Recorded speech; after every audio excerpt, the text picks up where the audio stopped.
داعش پہ تشریف فرما معزز ترین علماء کرام، عزیزان ملت، میرے بھائیوں، بزرگوں، نوجوانوں، میری نیک ترین ماں بہنوں، بیٹیوں اور میرے غیر مسلم بھائیوں، جلسے کی دوسری رات ہے۔ آج سورج کے غروب ہوئے بھی تقریباً 1 گھنٹہ ہوا جاتا ہے۔ آج کی رات میں ہمارے معزز علماء کو آپ کو سننا ہے اور اس پر عمل کرنے کی نیت بھی کرنی ہے۔ یہ جلسہ سکر مسجد کے حوالے سے ہے، اس کا عنوان اصلاح معاشرہ ہے۔ اس لیے میں ضروری سمجھتا ہوں کہ مسجد کی عظمت اور اصلاح معاشرہ کے عنوان پر اپنے کچھ خیالات کا اظہار کروں، تاکہ ہمارے معزز ترین علماء کے درمیان میں ہمارے خیالات کی تبدیل بھی ہو جائے، اور اگر وہ حق بات ہو تو اللہ تبارک و تعالیٰ ہم سبوں کو اس پر عمل کی توفیق عطا فرمائے۔ میرے عزیزوں اور بزرگوں کو پہلے یہ جان لینا چاہیے کہ مسجد کس کو کہتے ہیں۔ ہنگامہ شرارت نہیں، شرارت کرنی ہے تو باہر۔ مسجد کہتے ہیں اس جگہ کو، سجدہ سے مسجد لفظ پیدا ہوا، اور مسجد کہتے ہیں اس جگہ کو جہاں پر آدمی سجدہ کرنے کے لیے کسی زمین کے خاص ٹکڑے کو مقرر کر لے، اور وہ زمین کسی کی نجی نہیں ہو، وہ وقف فی سبیل اللہ ہو، اور اس نے عام ہو کہ کسی کو آنے سے وہاں نہ روکا جائے۔ شرعی اصطلاح میں ایسی جگہ کو مسجد ہے۔ دنیا میں سب سے پہلا جو انسان آیا اس کا نام حضرت سیدنا آدم علیہ السلام، اور دنیا میں جو سب سے پہلا گھر عبادت کے لیے بنا اس کا نام کعبہ بیت اللہ ہے۔ ہمارا اور آپ کا رشتہ حضرت سیدنا آدم علیہ السلام سے، ہم سے پہلے میرے بعد، اس سے پہلے ان کے بعد، یہ سلسلہ جوڑتے جائیں گے تو ہمارا نسب نامہ حضرت آدم علیہ السلام سے مل جائے گا۔ ٹھیک اس طرح سے مسجدوں کی بھی نسبت ہے کہ ہماری مسجد، ضلع کی مسجد، ملک کی مسجد، مسجد نبوی، اور ٹھہر جاتی ہے جا کر کہا کعبہ بیت اللہ میں۔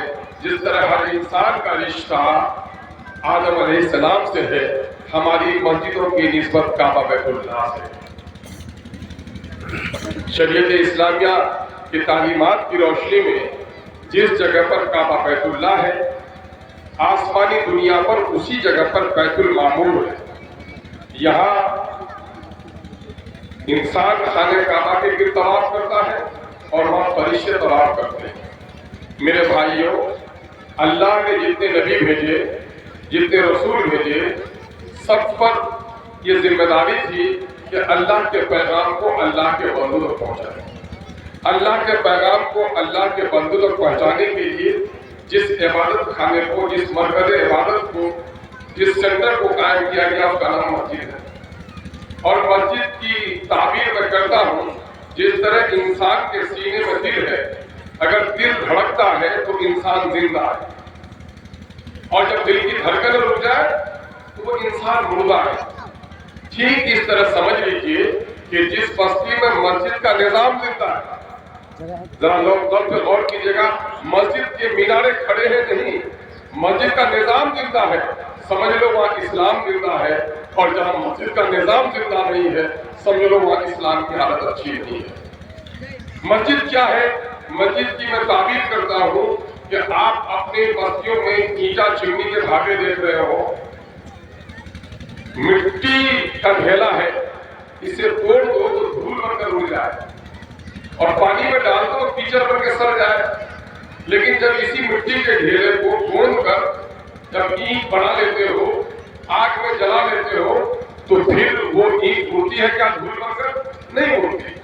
کیا وہ اینٹ پانی میں رکھو تو سڑتی ہے کیا؟ نہیں سڑتی۔ تو ٹھیک اسی طرح سے انسانوں کے کردار سازی کی بھٹی ہے، اس کا نام مسجد ہے۔ جب انسان مسجدوں میں جاتا ہے تو وہ گناہوں میں سڑتا نہیں ہے، وہ آزمائشوں میں گھبراتا نہیں ہے، وہ خدا کی بندگی کا دم بھرتا ہے اور اسی پر دم دینے کے لیے ارادہ رکھتا ہے۔ یہ مسجد کا نظام ہے۔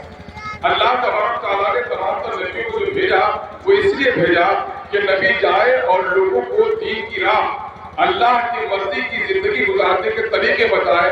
اس وجہ سے قرآن مجید میں کہا یہ گیا کہ اب جب نبوت کا دروازہ بند ہو گیا، دین کی تکمیل ہو گئی، تو مسلمانوں کو مخاطب کرتے ہوئے اللہ تبارک تعالیٰ نے قرآن مجید میں کہا کنتم خیر امۃ اخرجت للناس تأمرون بالمعروف وتنہون عن المنکر وتؤمنون باللہ، کہ مسلمانوں تم بہترین انسانی گروہ ہو جو لوگوں کی بھلائی کے لیے برپا کیے گئے ہو، تمہارے ذمہ دو کام ہے، نیکیوں کا حکم دو اور برائیوں سے روکو۔ تو نیکی کیا ہے اس کو جاننے کے لیے، برائی کیا ہے اس سے روکنے کے لیے ہم کو جو نظام دیا اللہ تبارک تعالیٰ نے، وہ مسجد کا نظام دیا۔ اور مسجد سے آواز کم کر دو۔ مسجد کا معاملہ یہ ہے کہ پیارے آقا صلی اللہ علیہ وسلم جب آپ نبوت کا اعلان بھی نہیں ہوا تھا، بچپن میں دیواریں ٹوٹی تھی تو آپ نے اپنے کندھے پر اس کے پتھر ڈھوئے۔ آپ صلی اللہ علیہ وسلم کعبہ بیت اللہ میں حاضری دیتے جب عرب کی برائیاں، ہر طرح کی برائیاں، چوری، ڈکیتی، بدکاری، شراب خوری، جوا، تتر کشی، یہ ساری برائیاں عرب میں بے انتہا پھیلی ہوئی تھی، تو آپ صلی اللہ علیہ وسلم سماج کی برائیوں کے سدبات کے لیے بڑے فکر مند رہتے، اور آپ اپنی بستی سے نکل کر ایک ہرا کی پہاڑی پر جا کر آپ کچھ دنوں تک پوچھا نصیب ہو گئے، تو آپ نے پہاڑی کا اس حصے کو چنا جہاں سے کعبہ بیت اللہ نظر آتا۔ اللہ کے رسول کو کعبہ بیت اللہ سے اتنی محبت تھی کہ آپ صلی اللہ علیہ وسلم اپنی بستی سے تو نکل گئے تھے لیکن خدا کی گھر کو اپنے نظر کے سامنے میں رکھے۔ آپ کو خبر ہوگی کہ اللہ نے جب نبوت کا اعلان کروایا 40 سال کی عمر میں، آپ صلی اللہ علیہ وسلم نے جب خدا کے نبی ہونے کا پیغام لوگوں کو دیا، لوگوں کو توحید کی دعوت دی، کفر سے، شرک سے، ظلم سے باز رہنے کی تلقین کی، تو وہ عرب کی مٹی جہاں پر آپ پیدا ہوئے تھے، جہاں پر آپ کا لڑکپن اور بچپن گزرا تھا، جہاں آپ کی بیدار جوانی لوگوں نے کھلی ہوئی آنکھوں سے دیکھا تھا، اور نبوت کے اعلان سے قبل بھی لوگوں نے صادق اور امین کہہ دیا تھا، وہاں کے لوگوں نے آپ پر طرح طرح سے ظلم و زیادتی کی۔ کسی نے پتھر مارے، کسی نے کنکر پھینکے، کسی نے راستے میں کانٹے ڈالے، کسی نے نماز کی حالت میں، سجدے کی حالت میں خون کی روجری آپ پر ڈال دی، کسی نے بیٹی کا رشتہ توڑا، کسی نے جسم کو لہولہان کر دیا۔ یہ حکم آیا کہ حکم الہی کے نتیجے میں اللہ کے اشارے پر آپ نے ہجرت کی اور آپ مدینہ کے لیے روانہ۔ 13 سال دعوت بامشقت آپ نے مکے میں دیا، مٹھی بھر لوگوں نے کلمہ پڑھا، اور آپ وہاں سے مدینہ کے لیے رخصت ہوئے۔ مدینہ سے آگے ہی ایک جگہ پر ٹھہرے جہاں قبا نام کا ایک کنواں تھا، اور آپ نے وہاں چند دنوں قیام کیا اور وہاں پر ایک مسجد بنائی جس کو مسجد قبا کہتے ہیں۔ جو لوگ حج کرنے کے لیے جاتے ہیں اتفاق سے وہ مسجد نبوی جب جاتے ہیں تو قبا کی جگہ پر 2 رکعت نفل نماز ضرور پڑھتے ہیں۔ پھر آپ جب مدینہ گئے تو آپ کی رکنی قصوہ جہاں بیٹھی اس جگہ کو آپ نے انتخاب کیا، اور وہاں پر جب ایک پردیسی کہیں جاتا ہے، آپ سیلابی علاقے کے لوگ ہیں، جب رشتہ داروں کا گھر کٹ جاتا ہے تو سب سے پہلے اپنا گھر بناتا ہے۔ کبھی میلے ٹھیلے میں گئے ہیں آپ تو سب سے پہلے اپنی خیمے کو لگاتے ہیں، لیکن پیارے آقا صلی اللہ علیہ وسلم مدینہ پہنچنے کے بعد جو سب سے پہلے فکر مندی تھی وہ اللہ کے گھر کی تعمیر تھی۔ آپ کی گنجی جہاں بیٹھی، آپ نے اس زمین کے بارے میں پوچھا تو یتیم بچوں کی زمین تھی، آپ نے ان دونوں یتیم بچوں کی زمین خرید لی اور آپ نے اس پر مسجد تعمیر کروائی۔ مسلمانوں میں ذرا سنجیدہ لوگوں کو میں دیکھ رہا ہوں آپ کی پیشانی میں، ذرا غور کرو، نبی کریم صلی اللہ علیہ وسلم جب ہجرت کر کے گئے تھے تو 178 مسلمان اس کے ساتھ تھے۔ مدینے میں بھی مٹھی بھر لوگ تھے، چونکہ جنگ بدر 2 سال کے بعد لڑی گئی تو 313 ہی تھے اس میں لڑنے والے مسلمان، یعنی کہ اس وقت مسلمانوں کی تعداد بمشکل 1000 ہوگی، لیکن اللہ کے رسول نے جو مسجد نبوی بنائی وہ مسجد نبوی 60 ہاتھ چوڑی اور 70 ہاتھ لمبی تھی۔ اگر 60 ہاتھ لمبی چوڑی اور 70 ہاتھ لمبی جائزہ لیا جائے عرب کے لوگوں کے ہاتھ تو تقریباً 8 سے 10 کٹھا زمین پر آپ نے مسجد بنائی۔ آبادی کتنی؟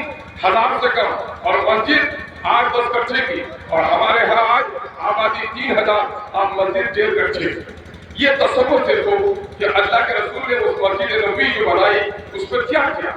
اللہ کے رسول کے زمانے میں بھی حضرت عبدالرحمن بن عوف رضی اللہ عنہ اتنے مالدار ہو گئے تھے، پنیر کی دکان سے اللہ نے سے برکت دی کہ اونٹوں پر سامان لد کے آتے اور چاندی کے کو کلہاڑی سے کاٹتے تھے، اتنی دولت ہو گئی۔ لیکن آپ دیکھیں گے کہ مسجد نبوی کیا تھی. پیارے آقا صلی اللہ علیہ وسلم جہاں نماز ادا کرتے ہیں مسجد نبوی کھجور کے کھمبوں پر، اوپر میں کھجور کے پتوں کا چھت اور نیچے کوئی پتھریلی سرزمین. نبی کریم صلی اللہ علیہ وسلم اور ان کے صحابہ نماز پڑھتے تو دھوپ سے کپڑے گندے ہو جاتے، بارش ہوتی تو کیچڑ سے سج جاتے، گرمی ہوتی تو پسینے سے شرابور ہو جاتے. لیکن آپ دیکھیں گے کہ اللہ کے رسول نے اس مسجد نبی سے کیا کیا. یہ مسجد نبی سوڑھا نہیں تھی ہمارے طرف کہ صرف ہم نے وہاں نماز پڑھی. پیارے آقا صلی اللہ علیہ وسلم نے آپ نے قرآن سمجھایا. اسی مسجد کے صحن کے صفحہ کے چبوترے پر لوگوں کے اسلامی تعلیمات کا نظم کیا. جو مکتب تھا اس وقت کی سب سے پہلی علمی اسلامی درسگاہ تھی، اس وقت کی سب سے بڑی یونیورسٹی تھی. آپ جانیں گے میں بھی مفتی عبدالصمد صاحب سے بات کر رہا تھا کہ میرے غیر مسلم بھائیوں کی بھی تعداد یہاں ہے. کبھی کوئی غیر مسلم بھائی کو ہم نے مسجد میں بلا کے پانی پلایا نہیں. ہم تو کہہ رہے ہیں کفار و مشرک ہے، ہم مسجد میں آنے نہیں دیں گے. لیکن قربان جاؤ رسول اللہ پر، آپ نے مسجد میں بلا کر یہودیوں کو نصرانیوں کو دعوت دی. آپ کو پتا ہے کہ ایک شریر بچے نے مسجد میں جب پیشاب کر دی تو آپ نے اسے تھپڑ نہیں مارا، پیاری سی نصیحت کی. یہ بھی نہیں کہا اپنا پیشاب دھو دو، بلکہ اپنے صحابہ کو کہا پانی لا دو اور پیشاب دھو دو، اور پیشاب دھونے کا کام کیا. آج ہمارا غیر مسلم پڑوسی ہمارے بغل میں رہتا ہے لیکن آج ہم مسجدوں سے اس کا آسرا رکھتے ہیں. میرے بھائیوں ضرورت اس بات کی ہے، یہ غیر مسلم جو ہے، یہ غیر مسلم کون ہے؟ یہ غیر مسلم رامو ہو، شیام ہو، ہری لال ہو، یہ کون ہے؟ وہ بیچارہ نہیں پہچانتا، میں پہچانتا ہوں. فرض کرو ایک بھائی 12 سال کی عمر کا تھا اور ایک بھائی 5 سال کی عمر کا تھا، اور 5 سال کی عمر میں غائب ہو گیا اور 20 سال کے اندر وہ اسے ملا اسٹیشن پر. تو اس کی بچپن کی ایک نشانی تھی کہ بچپن میں جو کھیلتے پیشانی کرنی تھی. اس نے دیکھا اسٹیشن پر کہ بھائی تو ہمارا پیشانی تو اسی کا کٹی ہوئی ہے، ناک نقشہ تو ایسے ہی لگتا ہے، اور اس سے وہ لپٹ جاتا ہے اور کہتا ہے تو تم تو میرے بھائی ہو، بچپن میں ہم سے بچھڑ گئے تھے. وہ اجنبیت کا اظہار کرتا کہ نہیں میں تمہیں نہیں جانتا. کہا تم نہیں جانو میں جانو، بچپن میں تم کھیلتے پیشانی کر گئی تھی، مجھے یاد ہے تم میرے بھائی ہو، بچھڑ گئے تھے. وہ ٹکٹکی باندھ کر دیکھتا ہے کہ شاید بچپن میں بھٹکنے کا تو مجھے بھی یاد ہے، کچھ لگتا ہے کہ میرا بھائی مل گیا ہوگا. میرے بھائیوں میں قسم کھا کر کہہ سکتا ہوں یہ غیر مسلم بھائی میرے بھائی ہے. اگر میں بھی آج مسلم میں پیدا ہوتا تو میرا نام میران قریشی دیو ہوتا. اگر میرے ماں کے گود میں کوئی غیر مسلم پیدا ہوتا اس کا بھی نام اختر الایمان ہوتا. ہم نے درخواست نہیں دی تھی اللہ کے ہاں کہ ہم کو مسلمانوں کے ہاں پیدا کرنا. یہ تو رب قدیر کی مہربانی ہے کہ اس نے ایمان والے گھر میں مجھے پیدا کیا. اب میری ذمہ داری یہ ہے کہ جو غیر مسلم ہے کون ہے وہ اسی آدم کی اولاد ہے جس کی اولاد ہم ہیں. خدا کی قسم جب بھائی بیمار پڑتا ہے تو کتنے بے چین ہو جاتے ہو. وہ بھائی اگر آج شرک میں ہے، توحید کی دعوت سے بے نیاز ہے، تو میری ذمہ داری ہے کہ ایسے بھائیوں کو ہم گلے لگائیں. لیکن آج مسلمانوں کا حال یہ ہے کہ وہ تو خود ہی نہیں ہے. جس کے دانت میلے ہو منجن بیچ پائے گا کیا؟ جو لنگڑا ہو وہ دوڑ کے کسی کو بچا پائے گا کیا؟ جو خود بیمار ہو اس کا کسی کا علاج کر پائے گا کیا؟ آج مسلمانوں میں ایسی خرابی آ گئی ہے. یہی ملک ہے جہاں ہندو بھائیوں نے مسجد کے دروازے پر جا کر اپنے بچوں کی بیماری کے شفا کے لیے عالم سے پکواتا تھا، اپنے جھگڑے مسلمانوں سے طے کراتا تھا، اپنے بچوں کو نصیحت کرتا تھا کہ بازار جاؤ تو میاں جی کے دکان سے سامان لینا، نقلی سامان نہیں بیچتا. لیکن آج مسلمان ہم ایسے ہیں کہ اور کون سی خرابی ہے جو ہمارے درمیان میں نہیں. پیارے آقا صلی اللہ علیہ وسلم نے مسجد نبوی میں صرف نماز نہیں پڑھائی. سنو مسلمانوں، آپ نے وہاں قرآن سکھایا.